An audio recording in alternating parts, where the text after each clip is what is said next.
14h-16h, Brigitte Lahaie, Sud Radio. Hugues Rennes est avec nous. Nous essayons de mieux comprendre les liens qui nous réunissent les uns aux autres, et notamment dans des relations de couple. Marjorie est avec nous maintenant. Hugues Rennes. Bonjour Marjorie. Bonjour Hugues, bonjour Brigitte. Bonjour. Oui, Bonjour. alors moi c'est un peu compliqué, donc je vais essayer d'être assez claire. En fait, voilà, le truc c'est que moi je suis dans une relation, mais c'est pas vraiment une relation de couple. Parce qu'on est sortis ensemble il y a 3 ans, et maintenant on est amis, mais en fait je me rends compte que c'est pas vraiment une amitié non plus, que c'est assez compliqué. Et en fait je ne me retrouve pas du tout. Et je voudrais soit que la relation change, soit totalement l'arrêter, mais en fait j'y arrive pas. Quand vous dites amis, ça veut dire que vous n'avez plus de relations sexuelles ensemble? Si, on en a, voilà. D'accord. Donc c'est une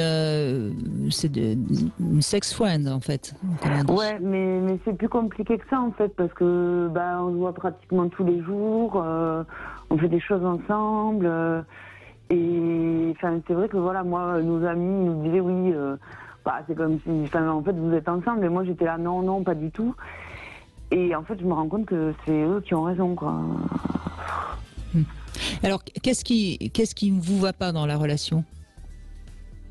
Mais en fait, déjà, moi, c'est moi qui ai rompu à l'époque, parce que déjà lui, il avait un discours comme quoi le couple, ça l'intéressait pas, le couple, c'est nul, le couple ci, le couple là.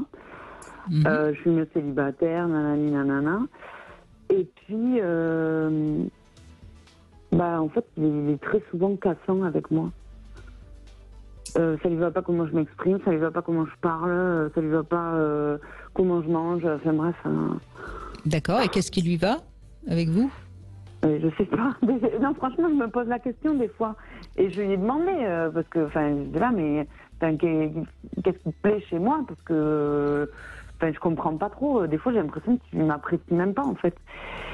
Et il m'a répondu, t'es gentil, t'es jolie et t'es drôle, voilà. Maintenant, c'est peut-être son fonctionnement. Avec une autre, il aurait peut-être ce même comportement. Oui, sûrement, je sais pas. Je sais pas, mais... Et qu'est-ce qui fait que vous acceptez d'être comme ça dénigré sans arrêt? En fait, au départ, c'est parce que j'avais du mal...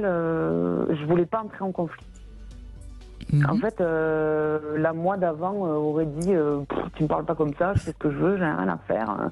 T'es pas content, c'est pareil. Et donc vous ne vouliez pas rentrer en conflit, j'imagine, pour ne pas le perdre. Et pourquoi? Parce qu'il vous fait jouir, parce qu'il vous entretient, parce que... Non mais non. Attendez, on peut avoir des avantages différents de l'amour, hein. Parce que je sentais qu'il m'abandonnerait pas. C'est un peu nul. Et c'était surtout ça. Et c'était surtout ça. Qui vous abandonnerait pas. Ouais. D'accord. Et qu'est-ce qui vous fait dire qu'il ne vous abandonnerait pas? De remarquer, les faits l'ont prouvé. Puisque vous le quittez, mais malgré tout, il est toujours près de vous. Parce qu'il a une personnalité qui est plutôt loyale, je pense. Et voilà, je pense que c'est ça. Mais là, je me rebelle un peu plus en ce moment, parce que j'en ai marre. Donc j'ai tapé un peu du poing sur la table. Mais il n'empêche que... Ça va pas. Hugues Rennes, qu'est-ce que vous avez envie de dire déjà à Marjorie? Moi, quand j'entends Marjorie, je me dis, alors peut-être à tort, mais je me dis, j'ai l'impression que Marjorie, vous savez pas très très bien ce que vous voulez finalement du couple, ce que vous attendez. J'avais l'image de vous laisser porter par voilà, il est là, il restera avec moi, mais et que en vous il y a quelque chose qui sait ce qu'elle veut du couple, qui sait mais que vous, comme si vous l'ameniez pas à votre conscience suffisamment clairement pour le mettre en mouvement avec cet homme, et peut-être que justement le mettre en mouvement avec cet homme va faire que ça va faire une séparation, et que ça sera avec un autre ou avec lui peut-être, j'en sais rien. Mais c'est ça qui me paraissait le plus, à moi qui m'apparaissait, que voilà, ce sentiment que vous n'aviez pas suffisamment élaboré, laissé monter en vous ce que vous attendez et croire à ce que vous attendez. Et bien sûr, ça se construit pas exactement comme on veut, mais au moins on va dans la direction de quelque chose qui nous épanouit, qui nous enthousiasme, qui s'appelle la vie. Ouais. Ben, là, en fait, maintenant, je sais un peu plus. Je sais que j'en ai marre et que cette relation ne me convient plus et que j'ai envie de l'arrêter. De toute façon, si vous voulez, on peut jamais faire taire son âme très longtemps, hein. Il y a un moment où elle dit, où elle se met à hurler d'une façon ou d'une autre, et la vôtre, elle dit, bah non, c'est pas ça que je veux. Alors la réponse, ma question, c'est qu'est-ce que vous, mais pas à me donner à moi, c'est à vous-même. Hein. Qu'est-ce que j'attends vraiment du couple et comment je le construis et comment, voilà. Et bien sûr, dans une rencontre avec l'autre, il y a un échange, et quelque chose où on grandit dans sa façon de voir, etc. Mais quelque chose où il y a vraiment un partenaire. On est partenaire et il y a en face un partenaire et on voit si c'est possible de construire ou pas. Mais soyons positifs finalement, Marjorie. Vous avez dit que cet homme était loyal, ce qui est plutôt une belle qualité. Vous avez dit que vous ne vouliez pas être abandonné. Il ne vous a pas abandonné. Donc ça montre bien que quelque part, dans cette relation, vous y avez trouvé ce que vous aviez demandé au départ. Mais vous n'avez pas mis la barre assez haut. Parce qu'au fond, vous avez donc ces deux paramètres qui ont été remplis, mais vous aviez oublié un paramètre, peut-être. Vous aviez oublié peut-être un paramètre d'amour et de respect l'un envers l'autre, peut-être d'engagement l'un envers l'autre. Voyez ? Oui. Donc soyez positif, cette relation, elle a certainement guéri quelque chose chez vous, puisque elle vous a prouvé qu'on pouvait ne pas vous abandonner. Oui, c'est sûr. Malgré tout. Hein, malgré que vous l'ayez quitté, malgré que vous soyez un petit peu défendu contre ces critiques, c'est certainement sa personnalité, d'après ce que vous nous racontez. Moi, je pense qu'il est comme ça, et c'est pas contre vous, c'est sa façon, sans doute, de se protéger de quelque chose. Mais on s'en fout, c'est pas lui qui est avec nous, donc on va pas essayer de comprendre son fonctionnement. Mais vous avez rempli un contrat avec cet homme, puisque vous avez su ne pas être abandonné et être avec quelqu'un qui a priori est quand même plutôt honnête, loyal, mais vous aviez oublié quand même l'essentiel de ce qu'est l'amour, une réciprocité, quelque chose qui fait du bien. Oui. Donc il vous reste maintenant à remettre ce paramètre en plus pour la prochaine relation. Oui, mais du coup, c'est ça qui est compliqué là maintenant, c'est que je sais qu'il faut que je coupe, mais j'ai du mal, en fait, ça m'angoisse.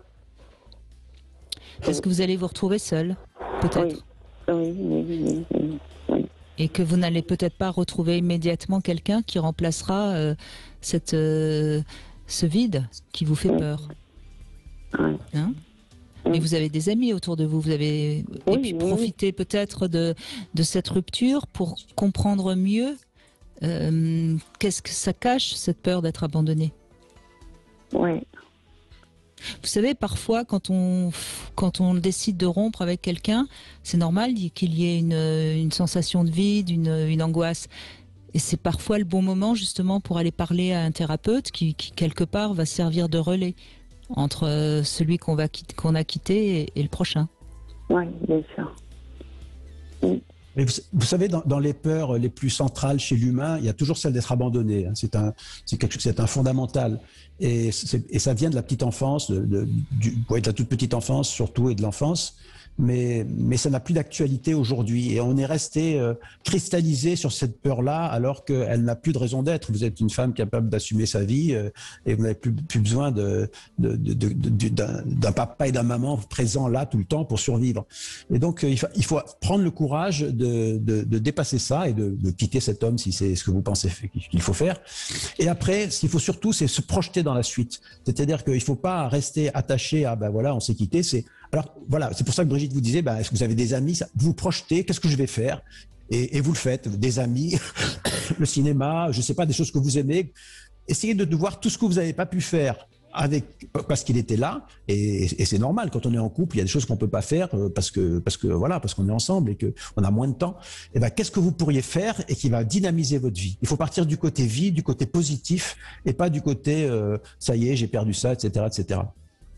Ouais. Eh oui. Merci Marjorie, en tout cas. Merci d'avoir échangé avec nous.